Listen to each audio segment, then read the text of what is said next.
नमस्कार दोस्तों। दोस्तों आपका स्वागत है इस सेगमेंट में जहां पे हम तैयारी करने वाले हैं NISM series 8 equity derivative certification examination की। ये एग्जाम अगर आपको क्लियर करनी है इक्विटी डेरिवेटिव्स तो उसके लिए भी ये पूरा सेगमेंट जो है आपको काम में आएगा। और अगर आप सीरीज 13 के लिए तैयारी कर रहे हो तो उसमें भी करिकुलम के अंदर इक्विटी डेरिवेटिव्स पार्ट है, उसमें भी आपको काम में आएगा। तो ये सर्टिफिकेशन किसको करना चाहिए, क्यों करना चाहिए, व्हाई दिस सर्टिफिकेशन, सबसे पहले तो ये बात कर लेते हैं। डेफिनेटली अगर आप ब्रोकिंग फाइनेंशियल इंडस्ट्री में या ब्रोकिंग इंडस्ट्री में हो, करियर में एडवांसमेंट चाहिए तो डेरिवेटिव्स का नॉलेज चाहिए। नॉलेज आपको डेरिवेटिव्स के सर्टिफिकेशन से मिलेगा, आपका कॉम्पिटेंसी डेफिनेटली बढ़ेगा। बट वापस एक बार कह रहा हूं, जो पहले भी वीडियो में कह चुका हूं कि इस एग्जामिनेशन को क्लियर करने से आप इक्विटी डेरिवेटिव्स के एक्सपर्ट नहीं बनने वाले हो।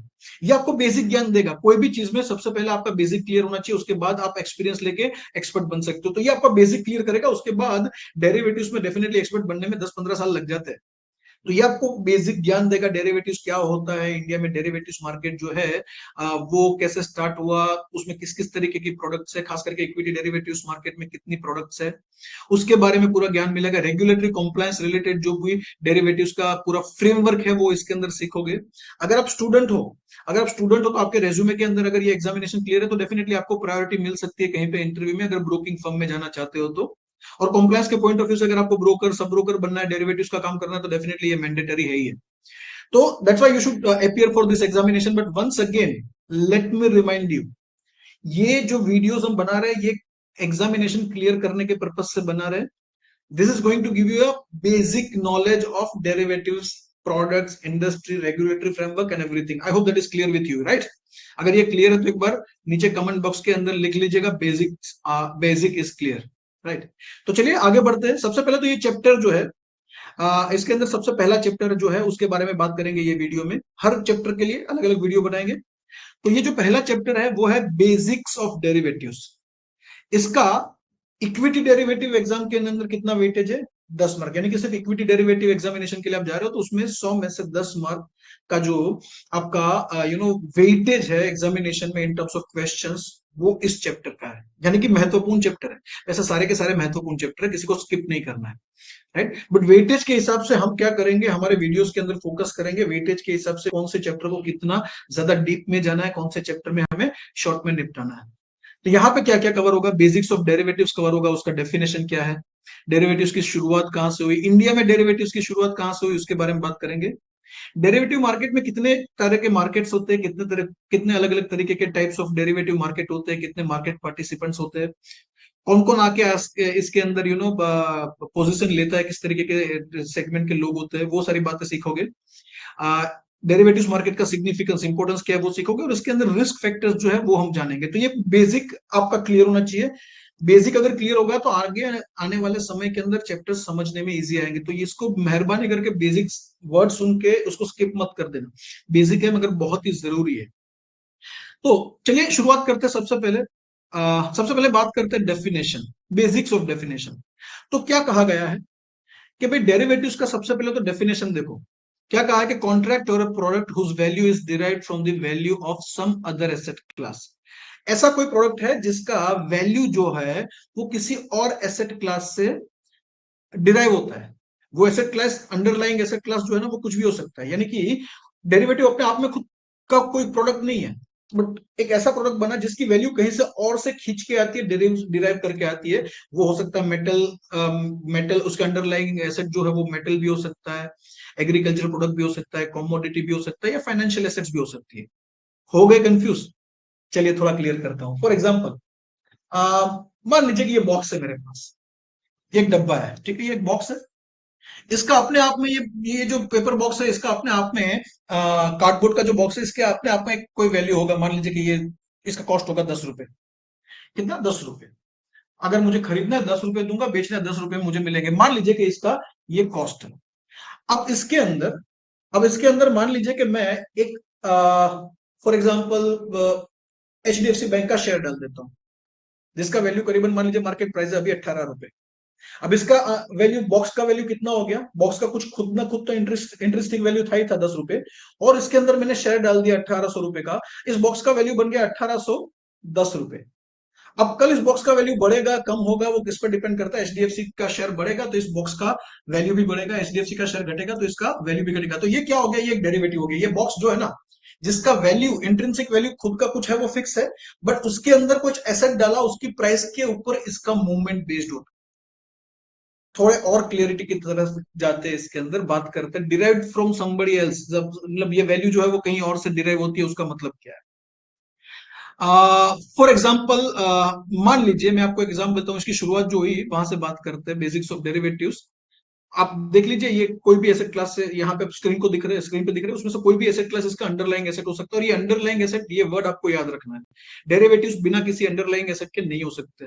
Right, that asset class could be index, share, bond, commodity like oil, electricity, natural gas, call, metal हो सकता है, एग्रीकल्चर प्रोडक्ट हो सकता है। सो चलिए समझते हैं डेरिवेटिव्स। मान लीजिए कि आपकी एक एयरलाइन कंपनी है, राइट। अब आपकी जो एयरलाइन कंपनी है, दुनिया भर में आपकी फ्लाइट्स जो है इधर उधर जा रही है, सब जगह पे आपकी फ्लाइट्स जो है वो जा रही है, और आपका बहुत ही प्रॉफिटेबल बिजनेस है। आपका सबसे मेन कंसर्न क्या रहेगा, आपका मेन कंसर्न रहेगा कि आपकी प्रॉफिटेबिलिटी हैम्पर ना हो जाए because of the increasing oil price. तो आपको लगता है कि ऑयल के प्राइसेस बढ़ जाएंगे तो मुझे नुकसान हो जाएगा, और ये रिस्क को मैं हेज करना चाहता हूं।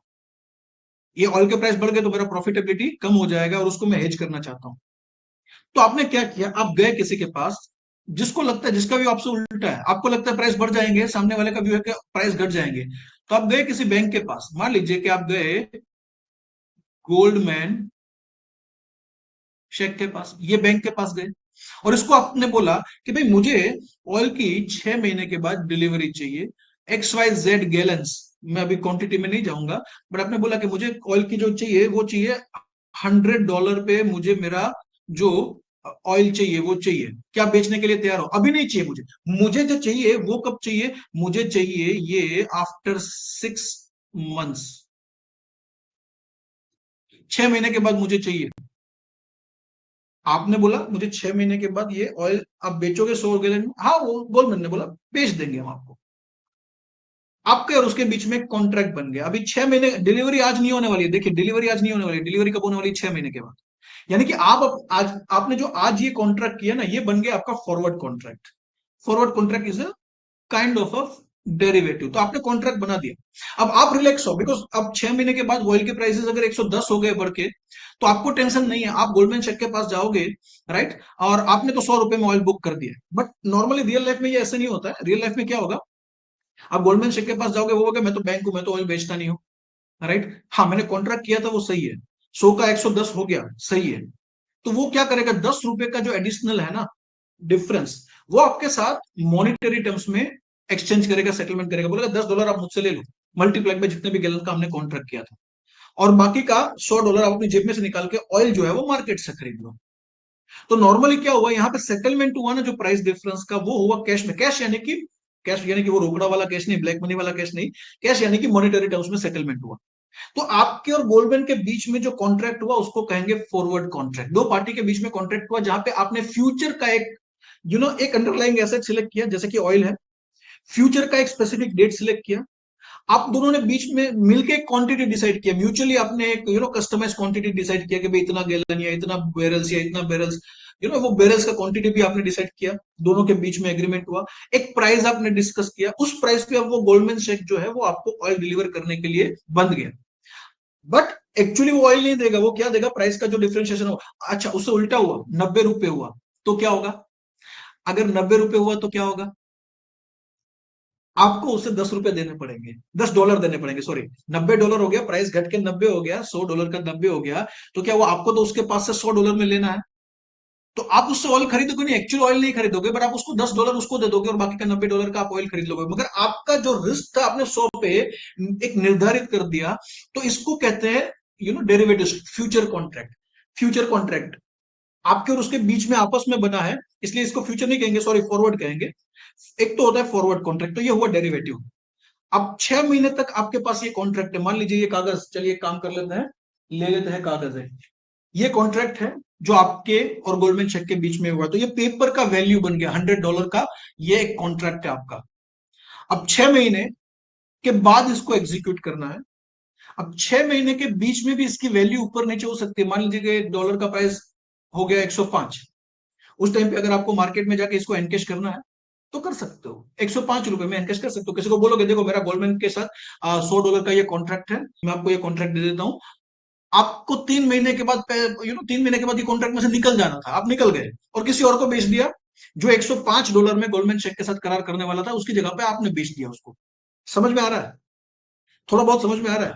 डेरिवेटिव्स, डेरिवेटिव्स यानी कि कोई प्रोडक्ट का फ्यूचर में आप उसका आज ही एग्रीमेंट करते हो, कॉन्ट्रैक्ट करते हो बाइंग सेलिंग का, बट उसका डेट होता है एग्जीक्यूशन फ्यूचर का होता है, उसका एक क्वांटिटी होता है और एक स्पेसिफिक प्राइस पे आप डील करते हो, उस पे आप और सामने वाला व्यक्ति बायर और सेलर दोनों जो है उस पर्टिकुलर डेट को, फ्यूचर की डेट को उसका सेटलमेंट करते हैं, या तो डिलीवरी में या तो कैश सेटलमेंट में। तो डेरिवेटिव्स, बेसिक डेरिवेटिव्स का कॉन्सेप्ट समझ में आ गया, जो कह रहे हैं कि भाई the value is derived from underlying asset. तो समझ में आया, एक कॉन्ट्रैक्ट होता है, एक कॉन्ट्रैक्ट होता है जिसके अंदर एक अंडरलाइंग एसेट होता है, जिसका वैल्यू है, जो फ्यूचर में एग्जीक्यूट होने वाला है बाइंग सेलिंग, उसका वैल्यू है वो बदलता रहता है एसेट क्लास के प्राइस के प्लस माइनस। जैसे जैसे ऑयल का प्राइस प्लस माइनस होगा, वो जो कॉन्ट्रैक्ट है हमारा उसका भी प्राइस जो है वो प्लस माइनस होगा। तो ये हो गया मेरा डेरिवेटिव। अब बात करते हैं हिस्ट्री और रिवॉल्यूशन। यहां पे आपको रट्टा मारना है, इसमें से हो सकता है एक आध सवाल आ जाए आपको एक मिनट का, इसलिए समझाने में तो मैं क्या करूं, मतलब इसमें मैं क्या आपको बोलूं, 12वीं सदी में स्टार्ट हुआ था यूरोपियन ट्रेड फेयर में, ये समझाने वाली बात नहीं है, फिर भी थोड़ा बहुत मैं आपको बता देता हूँ। 12वीं सदी में फॉरवर्ड कॉन्ट्रैक्ट स्टार्ट हुए थे यूरोपियन ट्रेड फेयर में, जहां पे बायर और सेलर आते थे और एक दूसरे के साथ कॉन्ट्रैक्ट करते कि भाई फ्यूचर में मैं आपको, मेरी ये जो प्रोडक्ट का प्रोडक्शन होने वाला है, फिर वो व्हीट हो सकता है या वो कोई एग्रीकल्चर प्रोडक्ट हो सकता है, वूलन प्रोडक्ट हो सकता है, कि मेरी प्रोडक्ट है 6 महीने के बाद रेडी होगी, चलिए कॉन्ट्रैक्ट करते हैं, मैं आपको इतनी प्राइस में दे दूंगा। अब वो कॉन्ट्रैक्ट करके चले जाते थे और 6 महीने के बाद उसको एग्जीक्यूट करते थे, एक्चुअल डिलीवरी वो प्राइस जो डिसाइड होती थी उसके बेसिस पे डिलीवरी होती थी और उसका एग्जीक्यूशन होता था। 12वीं सदी से इसकी बुक में लिखा हुआ है, उसके हिसाब से 12वीं सदी से शुरुआत होती है मेरे हिसाब से, जब से भी ट्रेडिंग और ये व्यापार चालू हुआ है तब से डायरेक्टली इनडायरेक्टली तो हम डेरिवेटिव्स का उपयोग कर ही रहे हैं। मैंने अपने घर के लिए फ्लोरिंग के लिए अभी टाइल्स का ऑर्डर दिया, अब 1 महीने के बाद मुझे चाहिए टाइल्स, पर मैंने अभी से उसको ₹83 के हिसाब से पर स्क्वायर फीट के हिसाब से पर्टिकुलर स्टाइल बुक कर दिया, राइट। उसका एक डाउन पेमेंट देके मैंने उसके पास से रिसीट ले ली, वो रिसीट मेरे लिए डेरिवेटिव है। अब वो ₹83 में वो टाइल्स मुझे 1 महीने के बाद डिलीवर करने के लिए वो बंद गया, तो वो काइंड ऑफ डेरिवेटिव ही हुआ ना। अब ये जो रिसिप्ट है उसका वैल्यू है वो प्लस माइनस होगा फ्यूचर में, राइट। अगर मान लीजिए कि उसका प्राइस हो गया ₹90, वो पर्टिकुलर, और मैं अगर ट्रेडर होता, मान लीजिए कि मैं बिजनेसमैन होता और ₹90 में होता, तो मैं क्या करता, ₹83 वाला उसके पास से लेके मार्केट में 90 में बेच देता। ठीक है, यहाँ पे तो मैं यूजर हूँ, बट एज ए यूजर मैंने बायर, मेरा जो सेलर है उसके पास से जो कॉन्ट्रैक्ट किया 1 महीने के बाद डिलीवरी, वो भी काइंड ऑफ डेरिवेटिव ही हुआ। अभी एक्चुअल ट्रेड नहीं हुआ है, फ्यूचर में ट्रेड होने वाला है, उसका क्वांटिटी हमने डिसाइड किया, प्राइस हमने फिक्स कर दिया, और वो कॉन्ट्रैक्ट को कहते हैं डेरिवेटिव्स। 13वीं सदी में वुलन कॉन्ट्रैक्ट, मतलब 20-20 साल तक के प्रोडक्शन जो वुलन होते थे ना, वो एडवांस में बेच रहे थे इंग्लिश एसेस्टाइन जो मोनेस्ट्रीज थी ना वो। फिर ट्यूलिप मैनिया की बात करें, ट्यूलिप बल्ब्स, अगर आपने नहीं पढ़ा तो आप यूट्यूब में जाइएगा, ट्यूलिप मैनिया करके पूरा एक ट्यूलिप नाम के जो फूल होते हैं ना उसके जो बल्ब्स होते हैं ना, उसका एक बहुत बड़ा बबल क्रिएट हुआ था, उसमें बहुत लोगों ने पैसा गंवाया। वो ट्यूलिप मेनिया में भी डेरिवेटिव्स का बहुत उपयोग होता था, लोग फ्यूचर के ट्यूलिप के प्रोडक्शन एडवांस में खरीद रहे थे बड़ा भाव देके, और लोगों ने पैसा गंवाया।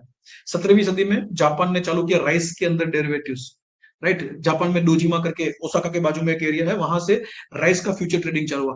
18वीं सदी में शिकागो बोर्ड ऑफ ट्रेड ने फॉरवर्ड कॉमोडिटी कॉन्ट्रैक्ट्स इंट्रोड्यूस किए, कॉमोडिटी के फॉरवर्ड कॉन्ट्रैक्ट्स इंट्रोड्यूस किए, यानी कि ऑफिशियली किसी बोर्ड ने कॉन्ट्रैक्ट इश्यू किए है, वो 19वीं सदी की मिड में हो गया, 1848 यानी कि 19वीं सदी के मिड में हो गया। फ्यूचर का सबसे पहला exchange CME, Chicago mercantile exchange 1919 में बना। इंडिया में आते आते करीबन और 100 साल लग गए, इंडिया में डेरिवेटिव्स को आते आते 100 साल लग गए। इंडिया में उससे पहले 100 साल से डेरिवेटिव्स मार्केट जो है वो वर्ल्ड में एग्जिस्ट करते हैं।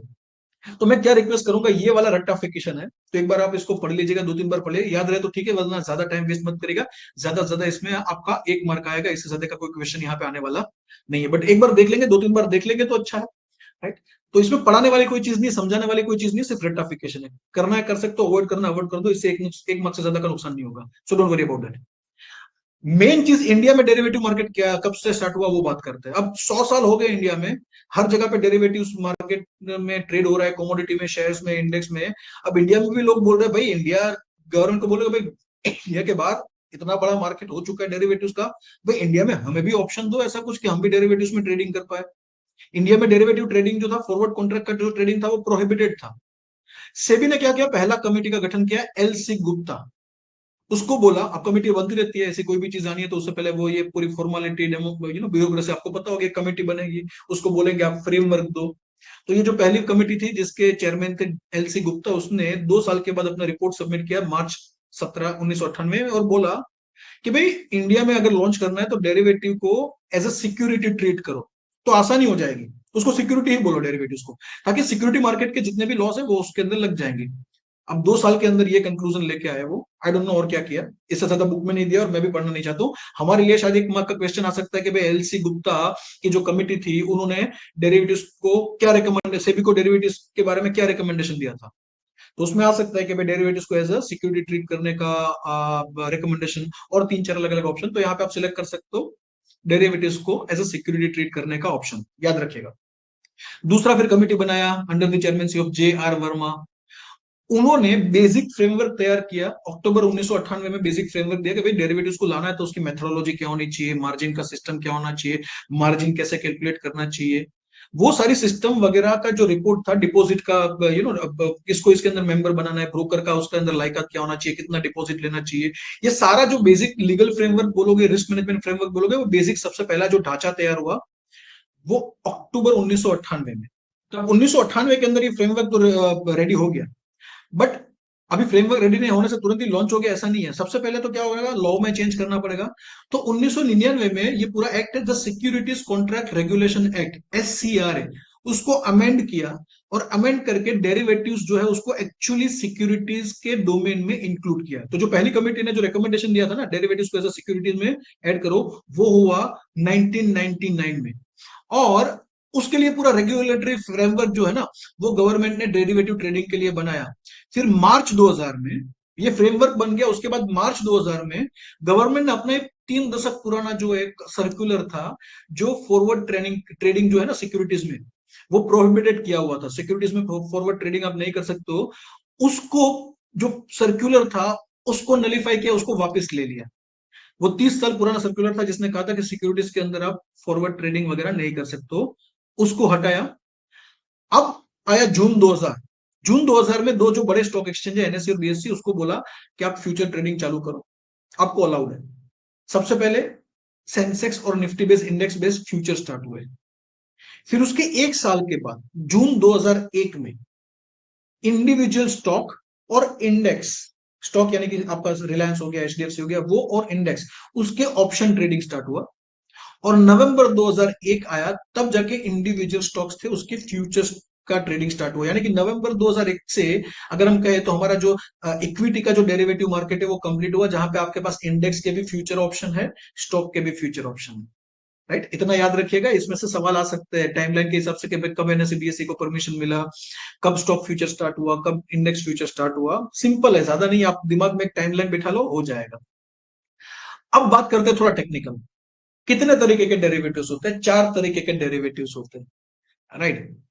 तो चारों तरीके के डेरिवेटिव्स, उसमें पहले हम फॉरवर्ड से स्टार्ट करेंगे। फॉरवर्ड यानी कि क्या, जैसे कि आप देख रहे हो, for example, okay, here it is. तो सबसे पहले जो हम बात करेंगे ना, वो बात करेंगे हमारे ये फॉरवर्ड कॉन्ट्रैक्ट की।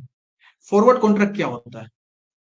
फॉरवर्ड कॉन्ट्रैक्ट यानी कि दो पार्टी के बीच में एग्रीमेंट होता है, जहां पे बायर और सेलर एक दूसरे को जानते हैं। एक फिक्स अंडरलाइंग एसेट होता है, जैसे कि मान लीजिए आप और मैं डिसाइड करते हैं, मेरा मान लीजिए कि फॉर एग्जांपल व्यापार है सोयाबीन का। मैं आपको बोलता हूं कि 6 महीने के बाद सोयाबीन जो है ना, वो मैं आपको दे दूंगा 50 रुपए के भाव में। कितना भाई? 100 किलो। तो आपने और मैंने दोनों ने मिल के क्वांटिटी डिसाइड किया। यानी कि हम दोनों के बीच में जो कॉन्ट्रैक्ट हो रहा है उसकी टर्म्स एंड कंडीशन आप और मैं डिसाइड कर रहे हैं, कोई एक्सचेंज डिसाइड नहीं कर रहा है, उसको कहते हैं फॉरवर्ड कॉन्ट्रैक्ट। कोई स्पेसिफिक फ्यूचर डेट हम डिसाइड करेंगे कि भाई इस दिन हम डिलीवरी की बात करें, मान लीजिए इस केस में हम बात कर रहे हैं 6 महीने की, 6 मंथ्स की। तो 6 महीने के बाद मैंने आपको कहा कि मैं आपको 50 रुपए में बेच दूंगा, आपने बोला हाँ ठीक है खरीद लेंगे। तो 6 महीने है, उसका डेट हुआ एग्जीक्यूशन का, और एक पर्टिकुलर प्राइस, तो जहां पे जो हमने 50 रुपए डिसाइड किया ना, वो 50 रुपए में मैं आपको 100 किलो सोयाबीन देने के लिए बंध गया हूं। और आपके मेरे बीच में ये इंडिविजुअल एग्रीमेंट हुआ, बीच में कोई एक्शन नहीं है। यानी कि फॉरवर्ड कॉन्ट्रैक्ट यानी कि ये हुए executed on the over the counter, इसलिए इसको OTC भी कहते हैं। सो फॉरवर्ड कॉन्ट्रैक्ट जो होता है ना वो ओटीसी यानी कि ओवर द काउंटर होता है। ओवर द काउंटर यानी कि आपके और मेरे बीच में इसके बारे में एक्सचेंज को कुछ पता नहीं है, राइट। ये है फॉरवर्ड कॉन्ट्रैक्ट। अब यही कॉन्ट्रैक्ट फ्यूचर बन जाता है। कब बन जाता है फ्यूचर कॉन्ट्रैक्ट? जब ये एक्सचेंज के माध्यम से होता है। एक्सचेंज में बहुत सारे लोग सोयाबीन बेचने आए, बहुत सारे लोग सोयाबीन खरीदने आए और आपस में खरीदी और बिकवाली कॉन्ट्रैक्ट तो किया, तो ये भी एक फ्यूचर है ना, it's a kind of a forward contract only. Similar ही, एकदम सिमिलर। फर्क इतना है कि ये एक्सचेंज पे होता है जहां पे बायर और सेलर एक दूसरे को पहचानते नहीं है और सेटलमेंट का जो काम है वो एक्सचेंज करता है। यानी कि आपने 100 किलो खरीदा, सामने वाले ने 100 किलो बेचा, तो आप दोनों एक दूसरे को जानते नहीं हो। जो फाइनल सेटलमेंट है वो एक्सचेंज के थ्रू हो रहा है। यहां पे स्टैंडर्डाइज कॉन्ट्रैक्ट होते हैं। फॉरवर्ड में क्या होता है, आप 101 केजी का भी कर सकते हो, आप और आपकी सामने वाली पार्टी, आप दूसरों की एक दूसरे के साथ जो भी आपका जो ना डिस्कशन हुआ उसके हिसाब से आप डिसाइड कर सकते हो। हाँ चलो 100 किलो करते हैं, 200 किलो करते हैं, 125 किलो करते हैं, 126 किलो करते हैं, यानी कि टर्म्स आपके हिसाब से होगी। टाइमिंग भी आपके हिसाब के, 5.5 महीने के बाद एग्जीक्यूट करेंगे, 5 महीने के बाद, वो फॉरवर्ड कॉन्ट्रैक्ट में पॉसिबल है। बट फ्यूचर कॉन्ट्रैक्ट जैसे ही आता है ना वो स्टैंडर्डाइज हो जाता है, यानी कि उस पर्टिकुलर अंडरलाइंग एसेट का एक लॉट होता है कि भाई ये पर्टिकुलर इंडेक्स है तो इसका 50 का लॉट है, 50 के मल्टीपल में ही आप ट्रेड कर सकते हो, 50 के मल्टीपल में ही आप ट्रेड कर सकते हो। या तो फिर उसका एक्सपायरी डेट है वो भी फिक्स होता है कि ये जून का एक्सपायरी, जुलाई का एक्सपायरी, अगस्त का। आप अपने हिसाब से कोई स्पेसिफिक डेट चुन नहीं सकते, यानी कि terms are standardized in future. Future किसको कहेंगे? जहां पे लॉट साइज, मैच्योरिटी डेट ये स्टैंडर्डाइज है। एक्सचेंज में इसका ट्रेडिंग भी होता है, यानी कि आप एग्जीक्यूशन डे तक वेट करोगे जरूरी नहीं है, एग्जीक्यूशन डे से पहले उसको बेच के निकल भी सकते हो। और यहाँ पे जो सेटलमेंट होता है ना फ्यूचर में, आपने और मैंने मान लीजिए कि एमसीएक्स पे सौदा किया, अभी हम भले इक्विटी की बात करें बट सिंप्लिसिटी के लिए मान लीजिए सोयाबीन का सौदा किया, तो मुझे आपको सोयाबीन जो है वो फिजिकल डिलीवरी नहीं देना। जो आपका और मेरा प्राइस का डिफरेंस है, जैसे कि 50 रुपए में मैंने बेचे थे, आपने 50 में खरीदे थे, एग्जैक्टली एक महीना खत्म हुआ, उस टाइम पे उसका भाव 55 है, आपको फायदा हो गया, बट मुझे तो 50 रुपए में आपको देने ही देना है। तो क्या होगा, 5 रुपए का जो एडिशनल प्राइस हुआ वो मैं आपको सेटल कर दूंगा, मैं एक्सचेंज को दे दूंगा, एक्सचेंज आपको दे देगा। ये हुआ फ्यूचर कॉन्ट्रैक्ट। तो future contracts are also forward contract. Forward contract जब एक्सचेंज के थ्रू होता है और स्टैंडर्डाइज होता है, जिसका खरीदारी और बिक्री एक्सचेंज ट्रेडेड हो जाता है, उसको हम फ्यूचर कहते हैं। क्लियर है यहां तक? यहां तक क्लियर है? आई होप यहां तक क्लियर है सबको, राइट? क्लियर? चलिए इसका एक और एग्जांपल देता हूं मैं आपको, थोड़ा और इसको इंटरेस्टिंग बनाने की कोशिश करते हैं। कहां पे इसका उपयोग होता है, कैसे उपयोग होता है। अभी हम इक्विटी की बात, देखिए ये चैप्टर एक्टिविटी है, मगर इसको समझने के लिए मैं अभी कुछ कमोडिटी के एग्जांपल ले रहा हूं। सेम चीज आप समझ जाओगे स्टॉक के पॉइंट ऑफ व्यू से। कमोडिटी से ये एग्जाम्पल थोड़ा और आसान हो जाता है, राइट। फॉरवर्ड और फ्यूचर का डिफरेंस क्या है? मान लीजिए आप व्यापारी हो, आप व्यापारी हो और आप सोयाबीन खरीदते हो, और आपने अपने बेटे को कहा, आपका बेटा जो है वो एमबीए करके आया और वो भी आपके बिजनेस में जुड़ना चाहता है। आपने अपने बेटे को कहा कि भाई हमें 1 लाख किलो सोयाबीन 6 महीने के बाद चाहिए। 6 महीने के बाद 1 लाख किलो सोयाबीन खरीदना है। अब आप गए एनएससी में और एनएससी वाले को बोला कि भाई मुझे 1 साल के बाद सोयाबीन खरीदना है, क्या करेगा? वो लात मार के भगा देगा, भाई हम यहाँ पे तो सिक्योरिटी का ट्रेडिंग करते हैं, हम यहाँ पे नहीं करते। तो आप समझ गए कि भाई यहाँ पे तो इक्विटी का ट्रेडिंग होता है, तो बीएससी में जाऊंगा तो वहां पे भी लात पड़ेगी। तो आपने किसी को पूछा कि भाई कमोडिटी का अगर मुझे फ्यूचर फ्यूचर में बाई करनी है तो वो कौन से एक्सचेंज पे कर सकता हूं, तो आप गए एमसीएक्स पे। किसी ने बोला एमसीएक्स पे जाओ, वहां पे कमोडिटी के सौदे होते हैं। आप एमसीएक्स के एक्सचेंज पे गए, वहां पे जाके बोला कि मुझे 1 लाख किलो सोयाबीन जो है वो खरीदना है 6 महीने के बाद, पर्टिकुलर प्राइस पे। उसने बोला नहीं, पॉसिबल नहीं है। आप बोलोगे यार पॉसिबल क्यों नहीं है, आप तो कमोडिटी में ट्रेड करते हो, आपके यहाँ पे सोयाबीन का ट्रेडिंग होता है, मैंने देखा है, फ्यूचर्स बनते हैं। बोला, वो बोला पॉसिबल इसलिए नहीं बिकॉज आप 1 लाख किलो मांग रहे हो, हमारे यहाँ पे तो 70,000 किलो का लॉट है। या तो 70,000 लो एक लॉट, या 2 लॉट लो 1,40,000। आप बोलोगे यार 70,000 लूंगा तो भी कोई फायदा नहीं है, 1,40,000 किलो लेके जाऊंगा, राइट, तो भी कोई फायदा नहीं। तो आपके बेटा जो है वो आपके पास वापस आया और बोला पिताजी एमसीएक्स में तो दिक्कत है, वहां पे तो अपना काम नहीं होगा बिकॉज हमें 1 लाख किलो चाहिए, आपने बोला है। और और पिताजी ने बोला कोई चिंता नहीं कर, इसका सॉल्यूशन है हमारे पास, राइट। बेटे ने बोला क्या? पिताजी ने फोन उठाया, फोन घुमाया, मिस्टर पटेल, चलो मिस्टर पटेल को फोन किया, राइट, और बोला अरे Patel uncle, 1 lakh kilo soybean 6 महीने के बाद चाहिए, 45 रुपए में मिलेगा। अभी प्राइस चल रहा है 45 40 रुपए, 40 रुपए अभी प्राइस चल रहा है। बट आपको डर है कि कहीं पे भाव बढ़ गए तो आपको महंगे में ना खरीदना पड़े, इसलिए आपने बोला 6 महीने के बाद चाहिए 45 रुपए में, राइट। उसने बोला हाँ ठीक है। आपको लगता है भाव बढ़ेंगे, उसको लगता है भाव कम होंगे, तो आप दोनों ने सौदा कर लिया। ये हुआ ओवर द काउंटर, जहां पे क्वांटिटी आपने डिसाइड किया, टाइम फ्रेम आपने डिसाइड किया, ये हो गया फॉरवर्ड कॉन्ट्रैक्ट। अब मान लीजिए मार्केट में प्राइस उस टाइम पे 50 रुपए हो गया, आपका तो फायदा हो गया। पटेल अंकल है, वो 45 रुपए में आपको देने के लिए बंधे हुए कॉन्ट्रैक्ट से, उसको उसको ऑनर करना है कॉन्ट्रैक्ट को। आप वहां से लेके 50 में मार्केट में भी बेचोगे तो आप 5 रुपए का आपका फायदा हो गया, 55 हो गए तो आपका 10 का फायदा होगा, 60 हो गया तो आपका फायदा हो गया। ये फॉरवर्ड कॉन्ट्रैक्ट। उससे उल्टा, अगर मार्केट में उस टाइम पे भाव 35 रुपए हो गए, तो आपको तो पटेल अंकल के पास जाके 45 में खरीदने, बिकॉज आपके और उसके बीच में कॉन्ट्रैक्ट हुआ, आपको उसको ऑनर करना है। अब आप सोचिए, ये कॉन्ट्रैक्ट है, ये फॉरवर्ड कॉन्ट्रैक्ट, ये है ओवर द काउंटर। इसमें रिस्क क्या है? इसमें डिफॉल्ट का रिस्क है, जिसको हम काउंटर पार्टी रिस्क भी कहते हैं। 6 महीने के बाद मान लीजिए पटेल अंकल ने बोल दिया नहीं, मैं नहीं दूंगा, आपने फोन करना चालू किया, उन्होंने फोन उठाना ही बंद कर दिया, या उल्टा, या उल्टा हो गया, भाव कम हो गया, आपने पटेल अंकल का फोन उठाना बंद कर दिया, तो वो पटेल अंकल के लिए रिस्क हो गया, वो हो गया काउंटर पार्टी रिस्क। समझ रहे हो? काउंटर पार्टी रिस्क है इसके अंदर, लिक्विडिटी रिस्क है इसके अंदर, ये दो रिस्क है इसके अंदर, बड़े मेजर रिस्क की अगर बात करें तो। अब सोचेंगे वो पटेल भाई है वो, आप तो सोयाबीन के व्यापार में काफी टाइम से हो, तो पटेल अंकल ने आपको 45 दिया, तो वो अनलिमिटेड रिस्क लेने के लिए तैयार क्यों है? मान लीजिए कि कहीं पे बारिश वारिश में दिक्कत आई, तो प्राइसेस कई बार आपने देखा है कि 50 60 70 भी जा सकता है, उसने ये रिस्क लिया क्यों? उसका इसके पीछे क्या रीजन? तो पटेल अंकल भी ऐसा नहीं है कि वो आंख बंद करके रिस्क ले रहे हैं। मान लीजिए कि आपसे जब बात कर रहे थे, 1 लाख का सौदा कर रहे थे, सामने स्क्रीन था, सामने स्क्रीन पे वो एमसीएक्स खोल के बैठे थे, एमसीएक्स में उन्होंने 2 लॉट 70,000 के देखा कि 6 महीने के बाद कितने में मिल रहे हैं, देखा कि 42 रुपए में मिल रहे। जो आपने 45 का सौदा किया, वो ऑनलाइन एमसीएक्स में 42 चल रहा था, उसने वो 2 लॉट वहां से खरीद लिए 6 महीने के बाद, यानी कि 3 रुपए का फायदा वो करके बैठे 1 लाख किलो की क्वांटिटी पे। अब 6 महीने के बाद वो क्या करेंगे, एमसीएक्स में वो खरीदेंगे, मतलब वो सेटलमेंट करेंगे, 42 में खरीदेंगे, आपको 45 में दे देंगे, तो उनका तो 3 रुपए का फायदा हो गया बैठा।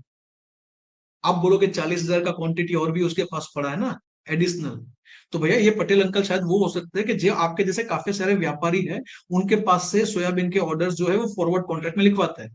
फॉरवर्ड कॉन्ट्रैक्ट ऐसे ऐसे लोग जिनको एक्सचेंज का ज्यादा ज्ञान नहीं है, डेरिवेटिव्स का ज्ञान नहीं है, या वो स्टैंडर्डाइजेशन में इंटरेस्ट नहीं है, उनको कुछ कस्टमाइज कॉन्ट्रैक्ट चाहिए, वो लोग आए पटेल अंकल के पास। पटेल अंकल ने सबका कॉन्ट्रैक्ट मिला के जितना क्वांटिटी 6 महीने के बाद का खरीदा है, उतना वो कम प्राइस में ऑलरेडी एमसीएक्स में खरीद के बैठे। तो उन्होंने फ्यूचर खरीदा है, आपको आपने जो खरीदा है वो फॉरवर्ड खरीदा है, राइट। अब उन्होंने जो फ्यूचर खरीदा है ना, वहां पे काउंटर पार्टी रिस्क नहीं है। उन्होंने फ्यूचर जब खरीदा 42 रुपए का, किसी ने तो बेचा होगा 42 रुपए का, उसको काउंटर पार्टी रिस्क क्यों नहीं है? बिकॉज यहाँ पे जब एक्सचेंज के थ्रू सौदा करते हो ना, बायर और सेलर दोनों को मार्जिन देना पड़ता है, ताकि कोई एक बंदा अगर काउंटर पार्टी जो है रिस्क अगर क्रिएट हो, डिफॉल्ट करे, तो सामने वाले को नुकसान ना हो। इसलिए आप जो मार्जिन देते हो उससे सेफ्टी मिल जाता है काउंटर पार्टी रिस्क से। यहां तक क्लियर है? फ्यूचर एंड फॉरवर्ड क्लियर है कि नहीं? जैसे कि मान लीजिए एचडीएफसी का मान लीजिए आज 1800 रुपए का स्पॉट प्राइस, यानी कि आज खरीदना है तो कितने में मिलेगा, उसको कहते हैं स्पॉट प्राइस। आज 1800 में मार्केट में एचडीएफसी का शेयर मिल रहा है, बिक रहा है, और आपने 1 महीने के बाद 1818 रुपए का खरीद लिया फ्यूचर में, राइट। तो क्या होगा, 1 महीने के बाद आपको 1818 में पता है कि मिलने वाला है, उस टाइम पे मार्केट में 1818 से ऊपर स्पॉट प्राइस में प्राइस चला गया एचडीएफसी का, तो आपको फायदा है, और नीचे चला गया तो आपका नुकसान है। बेसिक है, इसको और डिटेल में देखेंगे, फायदा कैसे होता है, इसका ट्रेड ऑफ कैसे बनता है, मैट्रिक्स कैसे बनता है, कैसे गिनते हो नफा नुकसान, कॉस्ट क्या लगता है, ये सारा देखेंगे। पहले बेसिक क्लियर कर लो, ये बेसिक है इसलिए थोड़ा ज्यादा समय ले रहा हूँ यहाँ पे, राइट। ये बेसिक है इसलिए यहाँ पे थोड़ा ज्यादा मैं समय ले रहा हूं। I hope it is clear. बात करते हैं ऑप्शन की। ऑप्शन यानी कि क्या? काफी लोगों को ऑप्शन जो है ना वो बहुत टेक्निकल लगता है, अरे यार option, call option, put option, writer, seller, buyer.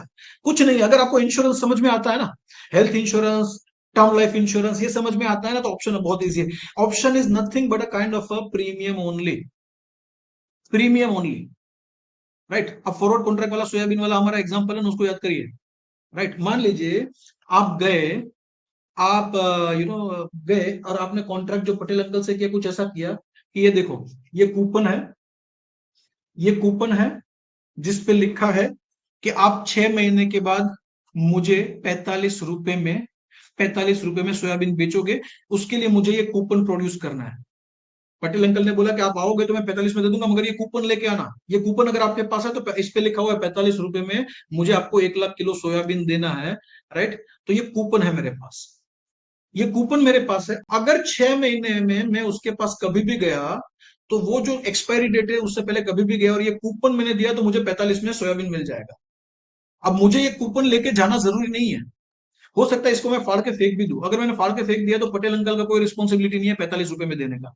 ये कूपन मैंने आपको पेश दिया, आप अगर वो कूपन लेके पटेल अंकल के पास जाओगे तो 45 रुपए में आपको ये सोयाबीन 45 रुपए में मिल जाएगा। यानी कि ये कूपन ने आपको ऑप्शन दिया है, ऑप्शन दिया है, राइट दिया है कि अगर आप चाहो तो स्पेसिफिक प्राइस पे स्पेसिफिक डेट से पहले उस कॉमोडिटी को खरीद सकते हो, राइट दिया है। आप बोलोगे इसमें पटेल अंकल का क्या फायदा, पटेल अंकल का क्या फायदा? अब पटेल अंकल को शायद लगता है कि ये भाव यहां से बढ़ने ही नहीं वाला है 45 से ऊपर, मेरा फायदा ही है। उसने बोला ये कूपन मैं तभी दूंगा जब आप मुझे 2 रुपए दोगे, 2 रुपए दो तो ये कूपन मैं आपको दूंगा। तो आपका कॉस्ट हो गया 2 रुपए, वो प्रीमियम हो गया आपका। इंश्योरेंस में प्रीमियम होता है, हेल्थ इंश्योरेंस में क्या करता हो, प्रीमियम पे करते हो। प्रीमियम पे करते हो उसका मतलब ये नहीं कि हर महीने हर साल में आपको क्लेम करना ही करना है। जिस दिन आपको वो पैसे का खर्चा होता है, आपको लगता है कि भाई ये मेरा नुकसान ना हो जाए कहीं पे, इसलिए आप वो उस टाइम पे हेल्थ इंश्योरेंस यूज करते हो जब आप बीमार पड़ते हो, राइट। तो ये प्रीमियम आपने क्यों दिया है, कि जरूरत पड़ी तो यूज करूंगा इसका बेनिफिट, उसको हम हेल्थ इंश्योरेंस कहते हैं। तो वैसे ही ये प्रीमियम आपने दिया 2 रुपए का, उससे आपने एक राइट खरीद लिया, राइट खरीद लिया कि भाई मैं चाहूंगा तो इसको एक्सरसाइज करूंगा, अदरवाइज वो 2 रुपए आपके। तो अगर वो डेट चला गया, वो डेट चला गया तो ये वैसे भी ये नल एंड वॉइड हो गया। अब इस कूपन का कोई वैल्यू नहीं है, जिस दिन का हमने इसमें डेट लिखा था ये कूपन खत्म हो गया, और वो 2 रुपए जो प्रीमियम दिया था वो हो गया सेलर का, यानी कि मिस्टर पटेल का। समझ में आ रहा है? इसमें कॉल ऑप्शन, पुट ऑप्शन, बहुत कुछ है, राइटर है, सेलर है, बहुत कुछ है। तो जो बायर होता है ना वो प्रीमियम देता है। अगर खरीदने का राइट ये कूपन में लिखा है कि मैं ये तारीख से पहले कभी भी आके आपके पास से फलाने फलाने शेयर या तो एसेट इतने प्राइस में खरीद सकता हूं, चलो इसके ऊपर लिख ही देता हूं। फॉर एग्जाम्पल इसके ऊपर मैं लिख रहा हूं, ठीक है, मैं लिखता हूं HDFC के 1000 शेयर रुपीस 1850 में, और इसका मैं डेट लिख देता हूं, अभी क्या चल रहा है, ओके, इसका मैं डेट लिख देता हूं मई 2025। आई डोंट नो आप पढ़ पाओगे या नहीं पढ़ पाओगे, बट इसके अंदर मैंने सारी डिटेल लिखी है, राइट। क्या क्या लिखा है इसके अंदर, क्वांटिटी लिखी है, डेट लिखी है, प्रीमियम लिखा है, प्रीमियम लिखा है नहीं लिखा है, चलो प्रीमियम भी लिख देता हूं। इसके लिए प्रीमियम मैंने आपको दिया है, वो है रुपीस 18। मैंने 18 रुपए पर शेयर का प्रीमियम दिया, यानी कि 18,000 का प्रीमियम दिया। अब 18,000 का मैंने जो प्रीमियम दिया, राइट, 18,000 का प्रीमियम दिया, तो मुझे राइट मिल गया कि 1000 शेयर मई 2025 से पहले कभी भी आके ये कूपन दिखाऊंगा, और मुझे आपको कंपलसरी मुझे 1000 शेयर बेचने पड़ेंगे। कितने में, ये जो प्राइस लिखा है 1850 उसमें, उसके लिए मैंने आपको 18,000 रुपए का प्रीमियम दे दिया है। अगर ये डेट चला गया, उससे पहले मैं ये कूपन लेके आपके पास नहीं आया, तो ये नल एंड वॉइड हो गया, इसका कोई वैल्यू नहीं रहा, और वो 18,000 का प्रीमियम आपका हो गया। तो आपने क्या किया, आपने आपने आपने कॉल लिखा, आप कॉल के राइटर हुए। जो बेचता है ना, जो प्रीमियम कमाता है ना, वो बंदा राइटर कहा जाता है या तो सेलर कहा जाता है। उसका लॉस अनलिमिटेड हो सकता है, अगर उसका प्रॉफिट फिक्स है, जितना प्रीमियम मिला वही उसका प्रॉफिट है। अगर 1850 में मैंने कॉल ऑप्शन खरीदा है, आपने 18 रुपए प्रीमियम लिया है, जो हम हमारे भाषा में कहते हैं खाया है, तो 1850 से ऊपर अगर वो 2000 5000 हो गया प्राइस, रैली आ गया और 25-30% बढ़ गया, 2000 2500, तो ऊपर का जो भी डिफरेंस है, 1850 से ऊपर का जो भी डिफरेंस है, उतना आपका नुकसान है। उसमें से प्रीमियम निकाल दो, उतना आपका नुकसान है। आपका कमाई 18 रुपए का लिमिट हो गया अगर आपने बेचा है तो, बट आपका लॉस जो है अनलिमिटेड हो सकता है। यानी कि ऑप्शन में आपको या तो आप जो खरीदता है ऑप्शन, उसको हक मिलता है चीजों को खरीदने का या बेचने का, एक फिक्स प्राइस पे, एक फिक्स डेट से पहले। और जो राइटर या सेलर होता है उसको प्रीमियम मिलता है। राइटर का लॉस अनलिमिटेड हो सकता है, जो खरीदने वाला है ऑप्शन, उसका लॉस लिमिटेड है। मेरा 18,000 से ऊपर का लॉस नहीं है इस केस में। अगर मैंने ऑप्शन खरीदा तो मेरा 18, premium is the maximum loss which I can इंकर इन दिस, अकॉर्डिंग इट। तो बायर का लॉस लिमिटेड है, प्रीमियम से ज्यादा नहीं हो सकता है उसका लॉस, प्रॉफिट अनलिमिटेड हो सकता है। जबकि सेलर का प्रॉफिट लिमिटेड है, प्रीमियम जितना, बट लॉस अनलिमिटेड हो सकता है। यहां तक क्लियर हो रहा है? अगर ये इसमें लिखा है कि मैं कभी भी आके खरीद सकता हूँ 1850 में, तो ये कॉल ऑप्शन हो गया। अगर इसमें लिखा है कि 1850 में मैं कभी भी आके आपको बेच सकता हूं, उसके लिए मैंने आपको प्रीमियम दिया है, बेचने का राइट खरीदने के लिए प्रीमियम दिया, तो ये पुट हो गया। सिंपल है, ज्यादा इसमें रॉकेट साइंस नहीं है, इसके बारे में डिटेल में आगे देखेंगे, इसका पूरा चैप्टर है। अभी मैं आपको सिर्फ इसका डेफिनेशन समझा रहा हूँ। ऑप्शन में बायर जो है वो प्रीमियम देता है राइट खरीदने के लिए, हक खरीदने के लिए, उसका उतना ही कॉस्ट है, उससे ज्यादा का नुकसान कभी नहीं होगा, प्रॉफिट अनलिमिटेड हो सकता है। बट जो सेलर है उसका प्रॉफिट लिमिटेड है, प्रीमियम जितना उसका लॉस अनलिमिटेड हो सकता है। और यही अगर मार्केट में, यही कागज अगर मार्केट में लिस्टेड है, उसका ट्रेडिंग हो रहा है, तो ये यू नो कभी भी आप बेच सकते हो, खरीद सकते हो। इसका एक्चुअल एग्जीक्यूशन होगा, जरूरी नहीं है उससे पहले भी मैं निकल जाऊं, आपको तीसरा कोई पार्टी उसको बेच दूं कि ये लो मेरा ऑप्शन, ये मेरे पास चिट्ठी है, इसका वैल्यू अभी इतना है। अभी मैंने 18 में खरीदा, उसका बेचने के टाइम वैल्यू 18 से ज्यादा भी हो सकता है, कम भी हो सकता है, डिपेंड्स के उस टाइम पे एचडीएफसी का प्राइस जो है वो बढ़ा हुआ है या कम हुआ है। तो अगर अंडरलाइंग एसेट यानी कि एचडीएफसी का भाव बढ़ेगा तो इस कागज का भी वैल्यू बढ़ेगा, और अंडरलाइंग एसेट यानी कि एचडीएफसी स्टॉक उसका प्राइस घटेगा तो भी इसका वैल्यू घटेगा।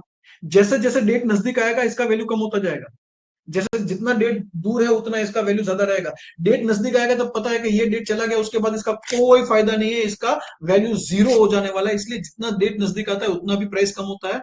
और दूसरा ये डिपेंड करता है अंडरलाइंग एसेट पे। यहां तक अगर क्लियर हो then please type clear in the chat box. और चौथा जो है वो है स्वैप। दो पार्टीज के बीच में अरेंजमेंट हुआ कि फ्यूचर में एक फिक्स हमने जो निर्धारित किया है उस टर्म्स एंड कंडीशन पे कैश फ्लो का एक्सचेंज करेंगे, राइट। तो वो कहते हैं स्वैप। स्वैप हम इंटरेस्ट रेट डेरिवेटिव्स में डिटेल में देखेंगे, यहां पे नहीं देखेंगे, सिर्फ डेफिनेशन याद रखो। क्या है ये? To exchange a cash flow in future according to pre, हमने एक फॉर्मूला भी डिसाइड किया, उस फॉर्मूले के हिसाब से कैश फ्लो को हम एक्सचेंज करेंगे, वो हो गया आपका swap. Swap is nothing but a series of forward contract. इसका एक सवाल आ सकता है, स्वैप क्या है? Series of forward contract. Swap क्या है? It's exchange between two parties of cash flow, future cash flow based on the pre determined formula. ये सवाल आ सकता है, डिटेल में अभी बात नहीं करेंगे, फ्यूचर में जब इसका सब्जेक्ट आएगा, चैप्टर आएगा, तब बात करेंगे। तो ये चार तरीके के डेरिवेटिव प्रोडक्ट्स होते हैं। क्लियर हो गया यहां तक? अब बात करते हैं नेक्स्ट, कितने तरीके के मार्केट पार्टिसिपेंट्स होते हैं? तो इसमें तीन तरीके के लोग होते हैं। तो सबसे पहले इसके अंदर आता है, वो आता है हेजर। ये बंदा कौन है? जो जेन्युइनली रिस्क हेज करने आया। मान लीजिए मेरे पास 1000 शेयर पड़े हैं एचडीएफसी के, 2 महीने के बाद मुझे बेचने, अभी नहीं बेचना है, एक्स वाई जेड रीजन से अभी मुझे पैसे नहीं चाहिए, 2 महीने के बाद बेचने, बट 2 महीने के बाद मान लीजिए उसका वैल्यू कम हो जाएगा, तो एक्चुअली मैं डेरिवेटिव्स को यूज करके मेरा एग्जिस्टिंग पोर्टफोलियो उसको हेज करूंगा, राइट, उसको हेज करूंगा, उसको कहते हैं हेजिंग। एक्चुअल हेजिंग पर्पस के लिए ही डेरिवेटिव्स बने थे। डेरिवेटिव्स का जो प्राइमरी ऑब्जेक्टिव था वो हेज था। रिस्क एक बंदे को लगता है प्राइस बढ़ जाएगा, वो रिस्क है, एक बंदे को लगता है प्राइस कम हो जाएगा, वो रिस्क है, तो दोनों आपस में आके कॉन्ट्रैक्ट करते हैं डेरिवेटिव, और अपना जो रिस्क है उसको हेज करने की कोशिश करते हैं। एक फिक्स प्राइस पे अपना रिस्क हेज करने की कोशिश करते हैं, फिर उसके लिए या तो फ्यूचर यूज किया, या तो ऑप्शन यूज किया, फॉरवर्ड कॉन्ट्रैक्ट यूज किया, वो अलग बात है। बट एक्चुअल में जो रिस्क हेज करने के लिए, जैसे हमने एयरलाइन कंपनी का एग्जांपल लिया था, एक एयरलाइन कंपनी है जो ऑयल पे निर्भर है, ऑयल के प्राइसेस बढ़ जाएंगे तो उसको नुकसान होगा, तो उसने गोल्डमैन शेक या जेपी मॉर्गन के साथ जाके ऑयल का फ्यूचर कॉन्ट्रैक्ट कर लिया कि इतने प्राइस के अंदर $100 में मैं इतना क्वांटिटी आपके पास से 6 महीने के बाद खरीदूंगा, वो कॉन्ट्रैक्ट हो गया। तो एयरलाइन कंपनी को तो पता है कि 100 से ऊपर अब मेरी कॉस्ट जाएगी नहीं, उसने हेजिंग किया। तो जब आप एक्चुअली किसी चीज में ट्रेडिंग करते हो, कोई पर्टिकुलर एसेट आपके पास है, उसको एग्जिस्टिंग एसेट को हेज करने के डिलीवर, उसके अंदर एक रिस्क है, उसको एक लेवल पर रोकने के लिए आप जब यूज करते हो उसको कहते हैं हेजिंग, राइट। तो इसमें ज्यादातर हेजिंग कौन कौन करता है? जो बड़े बड़े कॉर्पोरेट्स होते हैं, इंस्टीट्यूट्स होते हैं, बैंक्स होते हैं, वो इसके अंदर डील करते हैं। हेजिंग के अंदर आपका एक्सपोजर घटाना है, शेयर प्राइस जो है, राइट। मान लीजिए मेरा एक पोर्टफोलियो है 1 करोड़ रुपए का, और मुझे लगता है अगले 1 महीना बहुत गंदा है, अगला 1 महीना ट्रम्प का जो टैरिफ का ये जो चल रहा है ना, उसके चक्कर में मार्केट वोलेटाइल होगा, 1 महीने में मार्केट बहुत नीचे जा सकता है। मुझे 1 महीने में जो वोलेटिलिटी है वो ऑब्जर्व कर लेनी है, मुझे मेरा पोर्टफोलियो 5% से नीचे नहीं जाने देना है। तो मैं क्या करूंगा, 1 महीने के बाद का एक फ्यूचर जो है ना, मेरे पोर्टफोलियो के वैल्यू का, जो मुझे लगता है कि मेरा पोर्टफोलियो ज्यादातर निफ्टी के आसपास ही घूमता है, तो मैं निफ्टी का 1 करोड़ का फ्यूचर जो है वो 1 महीने बाद का सामने सेल कर दूंगा। हेज हो गया, राइट। तो जो एग्जिस्टिंग पोर्टफोलियो को हेज करने के लिए आते हैं ना, उसको कहते हैं हेजर्स। इनका ऑब्जेक्टिव है यहां से कमाने का नहीं है, अपना रिस्क है, एसेट क्लास जो उनके पास है, फिर वो एसेट क्लास कुछ भी हो सकता है, शेयर हो सकता है, बॉन्ड हो सकता है, करेंसी हो सकता है, इंटरेस्ट रेट का कैश फ्लो हो सकता है, उसको फ्यूचर में कहीं पे वो प्राइस बढ़ जाए और उसको नुकसान ना हो जाए, उसको हेज करने के लिए आया, या प्राइस कम हो जाए उसके चक्कर में नुकसान ना हो जाए, उसको हेज करने के लिए वो है हेजर। दूसरे आते हैं स्पेक्युलेटर्स। स्पेक्युलेटर्स यानी कि वो व्यक्ति जो एक्चुअली मार्केट मूवमेंट को प्रेडिक्ट करते हैं कि फ्यूचर में ये एसेट क्लास ऊपर जा सकता है या नीचे जा सकता है, और उसके अंदर ट्रेडिंग पोजीशन लेते हैं। यानी कि मैं फ्यूचर, मुझे लगता है कि मार्केट नीचे जाएगा तो मैंने निफ्टी का फ्यूचर बेच दिया। सामने मेरा कोई पोर्टफोलियो नहीं है जिसको मैं हेज कर रहा हूं, मैं कोई पोर्टफोलियो हेज नहीं कर रहा हूं, ये पूरा पूरा का पूरा मेरा जो है वो स्पेक्युलेशन है, नीचे जाएगा तो मुझे फायदा होगा। और मैं एक्चुअल स्टॉक खरीदने की जगह पे निफ्टी खरीद रहा हूं, क्यों? बिकॉज उसमें मुझे लिवरेज मिलता, पूरा पैसा आज नहीं देना है मुझे। अगर मेरे पास 1 लाख रुपए है तो मैं उसमें पोजीशन 1 लाख रुपए से ज्यादा का ले सकता हूँ, राइट? तो वो जो प्राइजेस को प्रेडिक्ट करके डेरिवेटिव्स में खरीदारी या बिकवाली करते हैं, फ्यूचर की प्राइस प्रेडिक्ट करके एसेट क्लास की, उसको कहते हैं स्पेकुलेटर्स। क्यों स्पेकुलेशन होता है? बिकॉज यहाँ पे लिवरेज होता है। एक्चुअल स्पॉट में आपको कोई स्टॉक है, उसका प्राइस ऊपर जाने वाला लगता है और वो खरीदोगे तो उसके लिए आपको पूरा पैसा देना पड़ेगा। मान लीजिए आपके पास 10 लाख रुपए है, तो 10 लाख रुपए का अगर आपको शेयर लेना है तो पूरा पैसा देना पड़ेगा। वही आप फ्यूचर के थ्रू जाओगे तो शायद हो सकता है कि कम पैसे देके, कम पैसे इन्वेस्टमेंट के साथ आप वही चीज कर सकते हो, या तो 10 लाख में और बड़ा पोजीशन बना सकते हो। इसमें जो लिवरेज मिलता है ना, इसके चक्कर में स्पेकुलेटर आता है। उसमें 5 रुपए का 5 मिनट के अंदर 500 भी हो सकता है, उल्टा भी हो सकता है, 500 का 1000 भी हो सकता है। यानी कि 10 लाख का मेरा 1 करोड़ 2 करोड़ भी हो सकता है, सामने 10 लाख का मेरा जीरो भी हो सकता है। Speculation is very risky and we are not suggesting you. Speculators जो है ना, हाँ फायदा क्या है कि जो हेजिंग करने वाले लोग हैं ना, अब मुझे मेरा रिस्क हेज करना है, बट सामने किसी, मुझे लगता है प्राइस नीचे जाएगा, मुझे रिस्क हेज करना है, बट सामने कोई ऐसा हेजर है ही नहीं जिसको लगता है कि अपना पोर्टफोलियो मार्केट ऊपर जाएगा उससे नुकसान हो जाएगा, तो सामने एक्चुअल हेजर कोई है ही नहीं। तो रिस्क जो है वो हेजर से स्पेक्युलेटर की तरफ ट्रांसफर हो गया। ये डेरिवेटिव मार्केट का बहुत बड़ा फायदा है। तो डेरिवेटिव मार्केट का मजा यही है कि जो रिस्क है वो हेजर से स्पेक्युलेटर या ट्रेडर की तरफ शिफ्ट भी होता है। और तीसरा आता है आर्बिट्रेजर। आर्बिट्रेज वर्ड, अगर आप म्यूचुअल फंड डिस्ट्रीब्यूटर हो या फाइनेंशियल फील्ड में, तो आपको आर्बिट्रेज क्या है पता है नहीं है, तो मैं सिंपल विदेशी भाषा में बता देता हूँ। एक जगह पे, एक मार्केट में एक चीज 100 रुपए में मिल रही है, दूसरे मार्केट में 101 में बिक रही है, तो एक मार्केट से खरीदा, दूसरे में साइमल्टेनियसली उसी टाइम पे बेच दिया, यानी कि आपने 1 रुपए का फायदा कर लिया बिना कोई रिस्क लिए। वो हो गया आर्बिट्रेज। तो तीसरा जो है वो है आर्बिट्रेज, जहां पे व्यक्ति, ऐसे लोग जो डेरिवेटिव्स में ट्रेड कर रहे हैं, एक जगह पे खरीद रहे हैं, दूसरे में बेच रहे हैं सेम चीज, बिकॉज प्राइस में डिफरेंस है। मान लीजिए स्पॉट में मान लीजिए कोई चीज है, उसका प्राइस चल रहा है स्टॉक का 1000 रुपए, आज 1000 रुपए में मिल रहा है, ले लिया। फ्यूचर में, यानी कि जो 1 महीने के बाद एक्सपायरी आने वाली है, उसी स्टॉक की जो फ्यूचर की है, उसी स्टॉक का फ्यूचर है, वो मान लीजिए 1005 रुपए में चल रहा है। तो स्पॉट में यहाँ पे मान लीजिए मैंने 10 लाख का माल ले लिया, उसके लिए 10 लाख पूरे दे दिए, और फ्यूचर में वही स्टॉक 1005 में मैंने बेच दिया, जो 30 तारीख का जिसका एक्सपायरी है, आज 1 तारीख है, तो 1 तारीख को मैंने स्पॉट में 1000 में लिया, और 31 तारीख को मान लीजिए कि उसका एक्सपायरी है, उस दिन 1005 का ये मुझे बेचने का ऑप्शन, मतलब उस टाइम पे उसका वैल्यू, ये स्टॉक आज कुछ आप 1005 में तो मैं बेच ही पाऊंगा। तो जैसे जैसे क्या होगा, जैसे जैसे जैसे जैसे एक्सपायरी नजदीक आएगी, ये स्पॉट और फ्यूचर है उसके बीच का डिफरेंस खत्म हो जाएगा, बट आपको कुछ लेना देना नहीं है। क्यों? आपने 1000 में खरीदा था, फ्यूचर में 1005 में आपको बेचना है, ये आपका फिक्स हो गया। और फ्यूचर उस टाइम पे मान लीजिए स्पॉट प्राइस अगर 1010 में भी है, तो भी आपको तो 1005 ही मिलने वाले हैं। उस टाइम पे प्राइस 9,990 है, तो भी आपको तो 1005 फ्यूचर में मिलने वाला है। आपका तो सेटलमेंट 1005 के हिसाब से होने वाला है।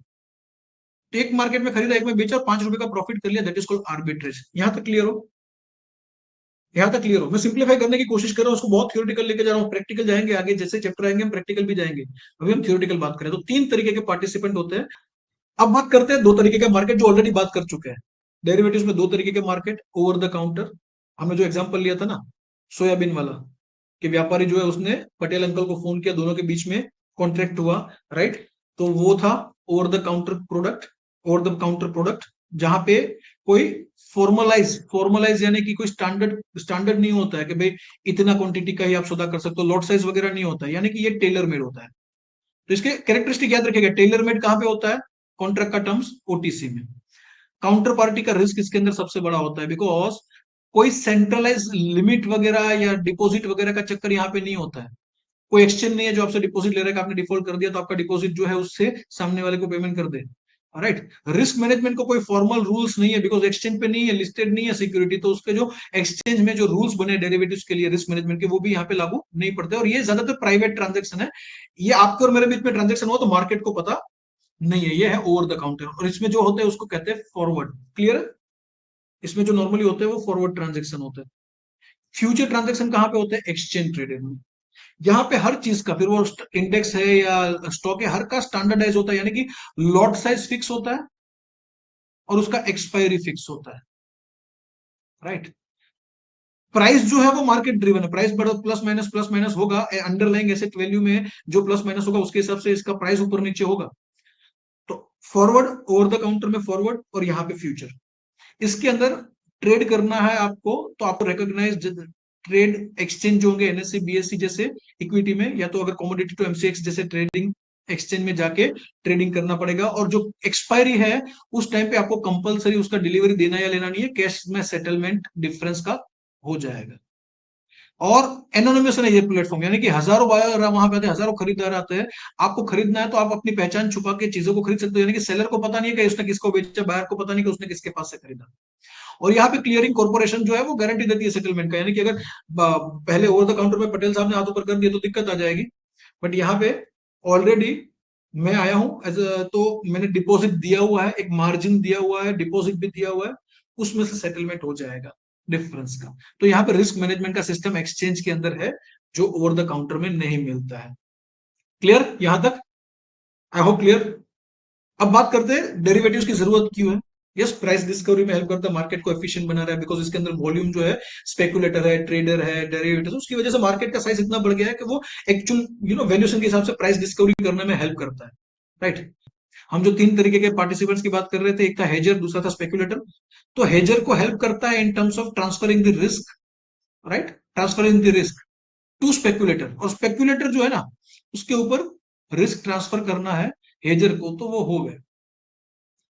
और दूसरा फायदा ये है कि जो एक्सचेंज ट्रेडेड होते हैं ना डेरिवेटिव्स, ये डेरिवेटिव्स जो है वो अनऑर्गेनाइज के अंदर, आपको देखा अनऑर्गेनाइज मार्केट में बहुत सारे सट्टे चलते रहते हैं, हवामान पे सट्टा, क्रिकेट पे सट्टा, फलाना सट्टा, और वो जब लीगलाइज हो जाता है और एक्सचेंज भी आ जाता है, वही बन जाता है डेरिवेटिव। तो डेफिनेटली इकोनॉमी का भी फायदा है, और जितने भी पार्टिसिपेंट्स है उसका सिक्योरिटी भी है, और फाइनेंशियल सिस्टम को ये स्टेबिलिटी देता है। तो ये इसके फायदे हैं डेरिवेटिव्स के, याद रखिएगा डेरिवेटिव्स के फायदे क्या है। अब बात करेंगे इसके अंदर रिस्क फैक्टर क्या क्या है। डेफिनेटली हमने डिस्कस कर ही लिया, फिर भी एक बार समराइज कर देते हैं। काउंटर पार्टी रिस्क, ये कहां पे आएगा? ये सिर्फ ओवर द काउंटर में आएगा। ये ओवर द काउंटर जो होगा, ओटीसी होगा, वहीं पे आएगा। ये कभी भी एक्सचेंज ट्रेडेड में नहीं आएगा। कौन सा? काउंटर पार्टी, यानी कि डिफॉल्ट रिस्क। दो पार्टी के बीच में सौदा हुआ है और जब एक्सपायरी आती है, दोनों को ऑनर करना है कॉन्ट्रैक्ट, मगर एक बंदा हाथ ऊपर कर देता, मैं नहीं करूंगा, जाओ करना है कर लो, वो हो गया काउंटर पार्टी। प्राइस का रिस्क है कि आपने जिस प्राइस पे लॉक किया, प्राइस ऊपर नीचे होगी तो उसके हिसाब से आपको नुकसान हो सकता है या फायदा हो सकता है।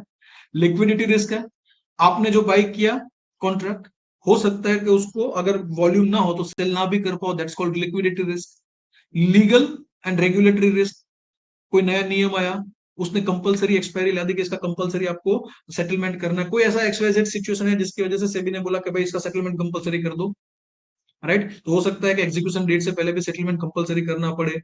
तो रेगुलेटरी चेंजेस की वजह से जो रिस्क आते हैं वो आ सकते हैं। ऑपरेशनल रिस्क, इसके एक एग्जांपल के पॉइंट, इसके बाद एक एग्जांपल दे रहा हूँ, उससे क्वेश्चन आंसर हम चार देखने वाले हैं यहाँ पे, उसके हिसाब से हम दिखाएंगे ऑपरेशनल रिस्क क्या है, वो भी मैं आपको एग्जांपल के पॉइंट ऑफ व्यू से सिखा दूंगा। तो ये रिस्क आपको याद रखना है, डेरिवेटिव्स में इतने रिस्क होते हैं। उसमें ये सबसे पहले वाला जो काउंटर पार्टी रिस्क है ना, वो कौन सा रिस्क है? वो सिर्फ ओटीसी में होता है, जो फॉरवर्ड कॉन्ट्रैक्ट में होता है। फ्यूचर में जो एक्सचेंज ट्रेडेड होता है उसके अंदर ये रिस्क नहीं आता है। क्यों रिस्की है? ये पार्ट ऑफ करिकुलम नहीं है, बट मैं इसलिए दिखा रहा हूँ कि ये डेरिवेटिव का कोर्स करने के बाद ये मत समझना कि बहुत आसान है, मैं 5 रुपए का ऑप्शन ले लूंगा, मेरा 5 रुपए का 500 हो जाएगा, चलो मैं 10 लाख रुपए लगा देता हूँ, 5 रुपए के हिसाब से बहुत सस्ते में ऑप्शन मिल रहा है, और मेरा ये 10 लाख रुपए उसका 1 करोड़ बन जाएगा। जरूरी नहीं है, 10 लाख का जीरो भी हो सकता है। और सेबी ने ये मैंडेट, ये लिस्ट, ये स्टडी लॉन्च किया था कि फाइनेंशियल ईयर 2022 से 2024 के बीच 93% इंडिविजुअल ट्रेडर ने एफ एंड ओ में, यानी कि डेरिवेटिव्स में, इक्विटी डेरिवेटिव्स में पैसा गवाया है, राइट। सिर्फ FY24 की बात करें तो 91% individual F and O trader ने पैसा गवाया है। ऐसा नहीं है कि इसमें से सब लोगों ने एनआईएसएम का एग्जाम नहीं दिया होगा, इसलिए इसमें गवाने वाले काफी होंगे जिन्होंने खुद ने एनआईएसएम का एग्जाम क्लियर किया, बाद में भी लॉस किया है। बिकॉज ये इतना आसान नहीं है जितना आप सोच रहे हो। कुछ वीडियोस देख लिए यूट्यूब में, कोई इन्फ्लुएंसर का कोर्स कर लिया ऑप्शन राइटिंग का, ऑप्शन सेलिंग का, करोड़पति बन जाओगे, भूल जाओ, नहीं। तो ये आंकड़े थोड़े दिमाग में रखना। नॉलेज के लिए ये कोर्स कर रहे हो ठीक है, बट ये कोर्स करने के बाद तुरंत ही डेरिवेटिव्स में बड़ा पोजीशन लेके बैठ जाएंगे और कमा लेंगे, ये अगर ऑब्जेक्टिव है तो ये कोर्स नहीं है आपके लिए, ये सर्टिफिकेशन नहीं है आपके लिए, ये ध्यान रखिएगा। ओनली 1% ऑफ इंडिविजुअल ट्रेडर है ना, उन्होंने ओनली 1%, 100 में से एक बंदा है 1 लाख से ऊपर का प्रॉफिट करके जाता है इसमें से, after adjusting all the cost. 100 में से 99 लोग है ना, वो 1 लाख से नीचे है, और उसमें से 99 से 91 लोग तो नुकसान कर रहे हैं। 8 लोग हैं जिनका नुकसान प्रॉफिट है वो 1 लाख से कम है, एक बंदे का प्रॉफिट 1 लाख से ऊपर है, और 91 लोगों ने इसमें नुकसान किया, यानी कि थोड़ा हाई रिस्क हाई रिटर्न वाला है ये प्रोडक्ट। स्पेक्यूलेशन भी हो सकता है, हेजिंग भी हो सकता है, आर्बिट्रेज भी हो सकता है, बट ज्यादातर लोग इसमें कमाने के लिए आते हैं। यंगस्टर्स जो आते हैं नए नए सीख के, वो ट्रेडिंग और ओवरनाइट करोड़पति बनने के चक्कर में आते हैं, और कहाँ से करोड़पति की जगह पे रोडपति बन जाते हैं, वो समझ में नहीं आता है। तो प्लीज इसके अंदर कोई बड़ी पोजीशन मत बनाएगा जब तक एक्सपर्ट ना बन जाओ। एक्सपर्ट बनने के लिए ये एग्जामिनेशन क्लियर करने के बाद 10-15 साल का और एक्सपीरियंस चाहिए। 10-15 साल स्पॉट मार्केट में काम किया आपने, 10-15 साल में स्टॉक का आपको मूवमेंट समझ में आ रहा है, उसका रिस्क समझ में आ रहा है, 10-15 साल के बाद आप स्पॉट मार्केट में एसेट क्लास का मूवमेंट है उसके साथ फेमिलियर हो रहे हो, उसके बाद आप डेरिवेटिव्स का शुरुआत करना है तो कर सकते हो। मैं तो आपको यहां तक कहूंगा। अदरवाइज आपको एसआईएफ बेचना है, इसलिए आपको कॉमन डेरिवेटिव एग्जाम क्लियर करना है, उसके लिए या कोर्स करो, या तो इक्विटी डेरिवेटिव्स सर्टिफिकेशन क्लियर करना है अपने रेज्यूमे के लिए, या तो कॉम्प्लायंस रिक्वायरमेंट है उसके लिए कर रहे हो तो ठीक है। हाँ, इसके अंदर रिस्क वगैरह क्या है, सारी इंपॉर्टेंट इन्फॉर्मेशन है हर कॉन्ट्रैक्ट की, फिर वो ऑप्शन है या फ्यूचर है, हर कॉन्ट्रैक्ट की जो स्टैंडर्ड रिस्क रिलेटेड जो भी इंफॉर्मेशन वगैरह है, उसका पूरा रेगुलेटरी फ्रेमवर्क है, वो आपको पढ़ना है तो पढ़ सकते हो मॉडल रिस्क डिक्लेरेशन डॉक्यूमेंट में। और वो इश्यू कौन करता है, वो इश्यू करता है एक्सचेंज, जो भी एक्सचेंज है, राइट, रिस्पेक्टिव एक्सचेंज, वो हर प्रोडक्ट का मॉडल रिस्क डिक्लेरेशन डॉक्यूमेंट आपको देता है। उसको डाउनलोड करके पढ़ना बहुत ही जरूरी है before you actually enter into system. हम कहते हैं ना, mutual fund investments are subject to market risk, read all scheme related documents, right. भले ही पढ़ता नहीं है कोई, वो बात अलग है, बट पढ़ना चाहिए। वैसे ही यहाँ पे ये मॉडल रिस्क डिक्लेरेशन होता है जो आपको पढ़ना जरूरी है। इसको कौन लॉन्च करता है, इसको लॉन्च करता है सेबी। तो यहाँ पे ये चैप्टर समाप्त होता है। चैप्टर के बाद कुछ 4-5 क्वेश्चन आंसर मैं आपको एग्जाम्पल के तौर पे यहीं पे करवाता हूँ। उसके बाद आप शॉर्ट नोट पढ़िएगा, पूरा पेपर जो पूरा चैप्टर है वो पढ़िएगा, और मॉक टेस्ट देने की कोशिश करिएगा। तो कुछ क्वेश्चन आंसर सिंपल मैं आपको दिखा रहा हूं ताकि आपको समझ में आएगा किस तरीके के हो सकते हैं। Simple question number 1, index option is blank. Index option है वो क्या होता है, debt instrument, derivative product, cash market product, या मनी मार्केट प्रोडक्ट। तो अब आपको पता होना चाहिए इंडेक्स का जो ऑप्शन होता है वो क्या होना चाहिए। Yes, you are right. अगर आपने अगर आपने बी ऑप्शन कहा है तो आप सही हो, यानी कि आपने वीडियो अच्छे से देखा है। The purchase of share in one market, एक मार्केट में से परचेज किया, and simultaneous sale on the different market, दूसरे उसी टाइम पे दूसरे मार्केट में उसको बेच दिया। दोनों डेरिवेटिव हो सकते हैं, एक कैश और दूसरा डेरिवेटिव हो सकता है, एक कैश और दूसरा कैश हो सकता है, बट दो अलग अलग मार्केट में एक चीज सेम चीज खरीदी और उसी टाइम पे बेच दी, ताकि आप प्राइस का डिफरेंस है, to benefit from the price differentiation is known as blank. A mortgage, B arbitrage, C hedging, D speculation. अगर वीडियोस देखे तो आपको आंसर पता है, और अगर आपने बी बोला है तो आप राइट हो, आर्बिट्रेज। तीसरा सिंपल क्वेश्चन, चलिए एक और डिस्कस करते हैं। Financial derivatives provide the facility for blank. Financial derivatives वो किस चीज के लिए फैसिलिटी देती है, ट्रेडिंग के लिए, हेजिंग के लिए, आर्बिट्रेज के लिए। अभी ताजा ताजा पूरा वीडियो देखा तो आपको पता है आंसर जो है वो है ऑल ऑफ दी अबोव, यानी कि डी। एक और क्वेश्चन देख लेते हैं किस तरीके के सवाल आते हैं। Operational risk includes loss due to, operational risk को रिस्क किसको कहेंगे, loss due to inadequate disaster planning, too much of management control, income tax regulation, government policy. तो ये तो समझ में आता है, सी और डी है ना, वो तो रेगुलेटरी रिस्क है, यहाँ पे नहीं आएगा। मैनेजमेंट कंट्रोल है वो भी नहीं आएगा यहाँ पे। Inadequate disaster planning, disaster planning आपने अच्छे से नहीं किया है तो उसकी वजह से रिस्क होगा, उसको कहते हैं नॉर्मली ऑपरेशनल रिस्क। तो ये था पहला चैप्टर इक्विटी डेरिवेटिव्स का। आई होप आपको समझ में आया होगा, जितना हो सके उतना लेमन लैंग्वेज में, सिंपल लैंग्वेज में एग्जांपल के साथ समझाने का कोशिश किया है। अगर फिर भी आपके कोई सवाल रह जाते हैं तो आप चैट बॉक्स में डाल सकते हैं। नेक्स्ट वीडियो में नेक्स्ट चैप्टर में जाने से पहले शॉर्ट नोट डाउनलोड कर लीजिए, उसको पढ़ लीजिए, फिर आपकी जो वर्क बुक एनआईएसएम से डाउनलोड की है वहां से पूरा चैप्टर पढ़ लीजिए। तीसरी चीज आपका जो होमवर्क है वो ये है कि इसके बाद तुरंत ही मॉक टेस्ट है उसको क्लियर करिए, बाद में जाइएगा नेक्स्ट चैप्टर की तरफ।